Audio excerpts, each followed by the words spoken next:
Day celebrations are far from over in southeastern North Carolina, and some students got in on the fun earlier today.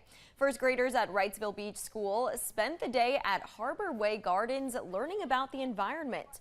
The Harbor Island Garden Club hosted the kids as they learned about monarch butterflies and participated in a garden scavenger hunt. Club members say events like this teach kids to appreciate the world around them in a new way. The picking up the trash and recycling and how important that is to our earth with our population growing like it is. So yes, it's very important for them to understand about how important it is to take care of our earth, our plants, our trees, our animals.